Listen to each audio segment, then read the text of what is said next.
ఓం నమ శివాయ. ఈశ్వర పరమేశ్వర, నీవు సృష్టించిన ఈ సృష్టిలో ఉన్న సకల జీవరాశులు నీవు పోషిస్తున్నావు. మానవులు అందరూ కూడా సుఖశాంతులతో ఉండాలని ప్రార్థిస్తున్నాను. లోకజన హితార్థం, లోకజన కళ్యాణార్థం, లోకజన శుభప్రదార్థం, లోకజన ఆయురారోగ్యార్థం, లోకజన సంతోషార్థం, లోకజన ప్రశాంతార్థం సర్వేశ్వర పాద సమర్పయామి. మనము భగవంతుని దర్శనానికి వెళ్తూ ఉంటాం.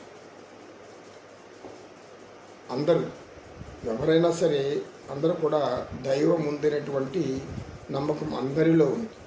అది అంటే మనం చేసేటటువంటి వృత్తి అయినా ఏదైనా దానికి న్యాయం చేయాలి, జవాబుదారితనమై ఉండాలి, బాధ్యత కూడా కలిగి ఉండాలి. నా సుఖము నా సంతోషం అని స్వార్థం లోపల ఉన్నంతకాలం మనం దైవానికి దూరంగానే ఉన్నామని ప్రతి ఒక్కరూ గ్రహించాలి. ఎవరు స్వార్థపూరిత ఆలోచన లోపల పెట్టుకొని ఉంటే వారు దైవానికి దూరంగా ఉన్నట్లు గ్రహించాలి అని యోగశాస్త్రం చెబుతుంది. యోగశాస్త్రం చెప్పేటటువంటి ఈ అష్టాంగ యోగాన్ని కానీ ఒక్కసారి అందరూ సంతృప్తిగా సవివరముగా వాళ్ళు పరమాత్మ తాను పరమాత్మకు సకలం తాను సేవలు చేయాల్సిందే, చేస్తూ ఉండాల్సిందే అని ఆయన పూజించేటటువంటి ఒక రూపాన్ని మనసులో ఉంచుకొని ఆత్మలో నిలుపుకొని ఒక రూపాన్నో ఒక విగ్రహాన్ని పెట్టుకొని నిత్యం దానికి పూజలు చేస్తూ ఆనందిస్తూ నైవేద్యం మనం అందరం కూడా గ్రహించాలి. భక్తి కొద్దీ భగవంతుడు, బుద్ధి కొద్దీ మనకు లభించేటటువంటి ప్రాప్తం. ఎక్కువ అడిగినా ప్రాప్తించదు, నువ్వు తక్కువ నాకేం వద్దనుకున్నా వచ్చేది ఆగదు.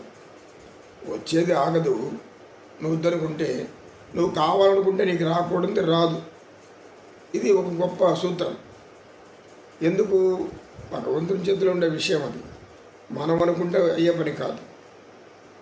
నేను చేసేస్తాను, నేను అనుకుంటే ఇదంతా నేనే సాధించాను, నా యొక్క జ్ఞానమే, నా యొక్క తెలివితేటలే అని అనుకుంటూ పోయే కొద్దీ నా అనేది అజ్ఞానం. ఎందుకంటే ఆత్మ నేను అంత ఇప్పుడది. ఆత్మ నేను చైతన్యాన్ని, నిత్యమైనటువంటి స్థిరమైనటువంటి సకల సర్వకాల సర్వావస్థలందు ఉన్నటువంటి శక్తి అని ఆత్మ అనేది. ఆత్మకు నాశనం లేదు అని పరమాత్మ చాలా ఖచ్చితంగా చెప్తారు. నీ శరీరం పోతుంది కానీ నీలో ఉండే ఆత్మ అటు నిన్ను పలికిస్తున్నటువంటి ఆ శక్తి, అది ఆత్మస్వరూపం అనేది మళ్ళీ దైవాత్మలోనే కలుస్తుంది. మనం ఇప్పుడు చెప్పుకోవాల్సిన అసలు విషయం అంటే, కోరికలు భగవంతుడు తీరుస్తాడు, ఖచ్చితంగా తీరుస్తాడు. అది న్యాయసమ్మతమై ధర్మసమ్మతమై మీకు అనుకూలంగా ఉంటాయి. అంటే ఆయన ఎప్పుడో ఎక్కడో మనల్ని పట్టించుకోలేదు, ఉండేవాళ్ళే పట్టించుకుంటున్నారు, వాళ్ళని అధికారులను పట్టించుకుంటున్నారు, వీళ్ళు ముందు వెళ్తున్నారు, వాళ్ళ ముందు వెళ్తున్నారు, దైవ దర్శనం మనకైతే కాలేదని బాధపడకండి, పడకూడదు కూడా. భక్తులంతా ఎవరు కూడా దైవాన్ని దర్శించాలన్నప్పుడు మనం క్రమశిక్షణలో పోతున్నప్పుడు భగవంతుడు ఆ క్రమశిక్షణలో పోయిన వాళ్ళని చూస్తాడు. కానీ అడ్డదారిలో పోయి అతిరేకమైన అనేక విధాలుగా దారులు అడ్డు తొందరలు చూడడం అనేది ఆయన భగవంతుని యొక్క ఆశయం కాదు. అది భగవంతుని యొక్క దృష్టి కాదు. భగవంతుడు ఎప్పుడు దృష్టి పెడతాడు? నీవు ధర్మంగా వస్తున్నావా, ధర్మాన్ని ఆచరిస్తూ వచ్చావా, నీలో సత్యమైనటువంటి గుణం ఉందా అంటే ఆ గుణాలన్నీ ఎవరికి ఆయనకు ఉన్నాయి. కాబట్టి ఆయన ఆలోచిస్తాడు. నేను చెప్పాలనుకుంటే మనం ఇక్కడ ముఖ్యంగా చర్చించాలని ఏమనుకున్నామంటే, భగవంతుని తొందరపడి నాకు ఇది కావాలి అది కావాలి అని కోరుకుంటే ఆయన ఇవ్వాలనుకున్నది ఏదో ఇంకా గొప్పదై ఉండొచ్చు, ఇంకా ఉన్నతమైనది అయి ఉండొచ్చు. నువ్వు కోరుకుంటే తదాస్తు అంటారు, తదాస్తు దేవతలు. అక్కడ అనేక మంది దేవతలు ఉంటారు, పైన చూస్తూ ఉంటారు. మళ్ళీ కోరికలు ఏవో వాళ్ళకి తెలుసు. వాళ్ళు వెంటనే ఆ కోరికలన్నీ విని తదాస్తు, నువ్వేం కోరుకుంటే అది తదాస్తు. చీమ అనుకుందట, నేను కుట్టగానే మరణించాలి. ఎవరు మరణించాలి అది కోరుకోలే. చీమ నేను పుట్టగానే మరణించాలి. ఎవరైనా సరే, పిల్లకాయల్లో పెద్దవాళ్ళ మనుషుల్లో దేని ఒకదాన్ని పుట్టగానే మరణించాలంటే అర్థమేమి? 2 రకాలుగా తీసుకోవచ్చు. అది పుట్టిన వరన్నా మరణించాలి, లేదా ఇదన్నా పుట్టగానే మరణించాలి. రెండోది జరిగింది దానికి. పుట్టగానే మరణిస్తామంటే ఏం చేసామో, చీమ కుట్టని వేసి నలిపేసి దాన్ని తొక్కేస్తారు, చీమలు మందు పోసి చంపేస్తారు.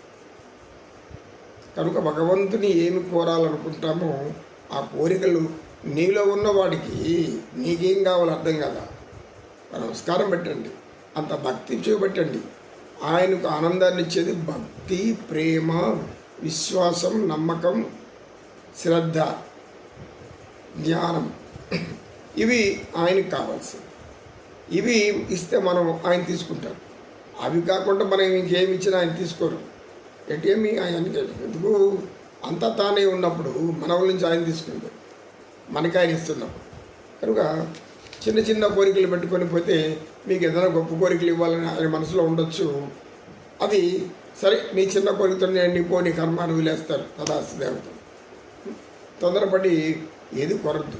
పరమాత్మ నా ప్రాప్తం మీ సంతృప్తి అంటే మీ సంతృప్తి నేను చేసి ఉంటే, మిమ్మల్ని సంతృప్తి పరిచి ఉంటే, నా భక్తి కానీ, నా జ్ఞానం కానీ, నా యోగా కానీ, నా భజన కానీ, నా కీర్తన కానీ, ఎన్ని విధాల భక్తులు ఉన్నాయో అన్ని భక్తుల్లో అప్పుడు నాకు ఏది ప్రాప్తిస్తే అంత మాత్రమే చెందుతుంది అని అనుకున్నామనుకో, ఆయన ఏదో ఇంకా ఆయన చేసి చేస్తాడు.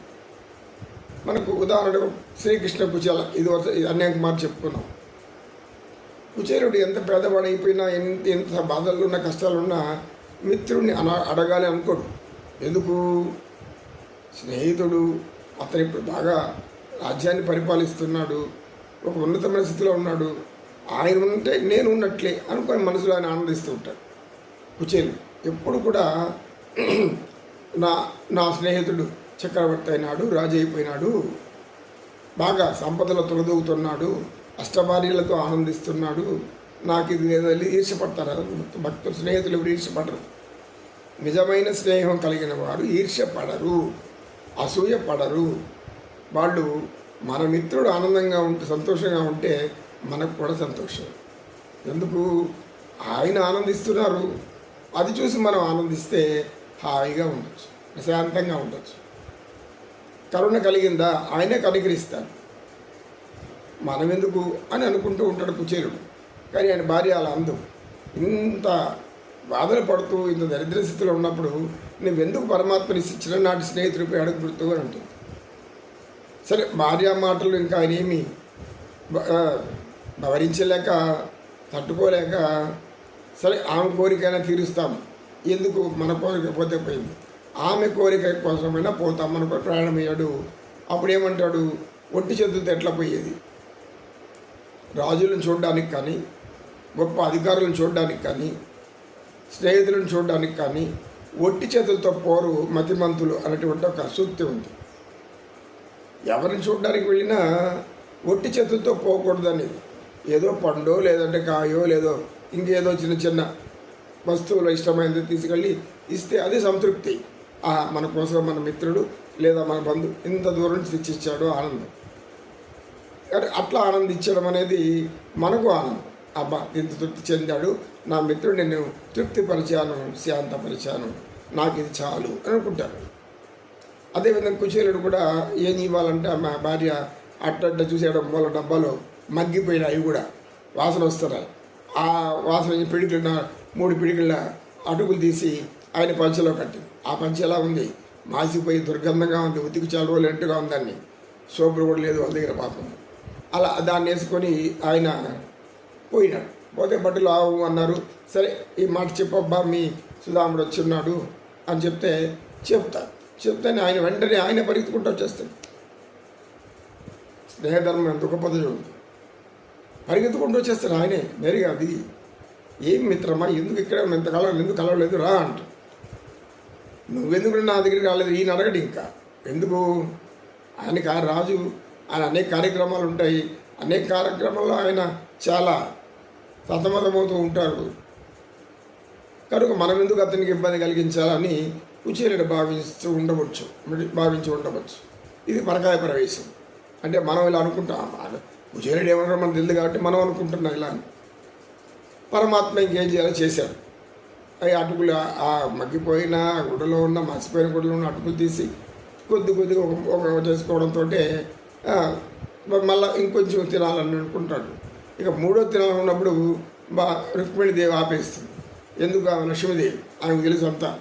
ఈయన ఒకటి తింటే వారికి సకల సంపదలు వస్తాయి, రెండోది తింటే వారికి భోగభాగ్యాలన్నీ వచ్చేస్తాయి, మూడోది తింటే ఆయన భార్యలు అందరూ వెళ్ళి అక్కడ సేవకులుగా ఉండాలి.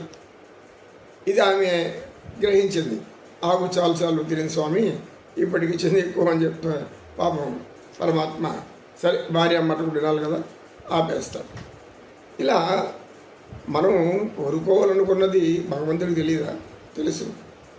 కాకపోతే పరీక్షిస్తాడు. మొదట్లో అనేక పరీక్షలు పెడుతూ ఉంటాడు. ఆ పరీక్షలకు మనం తట్టుకొని నిలబడగలిగితే ఆయన మనకి ఏది ఇవ్వాలో ఆయనే ఇస్తాడు. సర్వే జనా సుఖినో భవంతు, సమస్త సన్మంగళాని సంతు. ఓం శాంతి శాంతి శాంతి. ఏతత్ సర్వం శ్రీకృష్ణార్పణమస్తు. ఓం తత్సత్.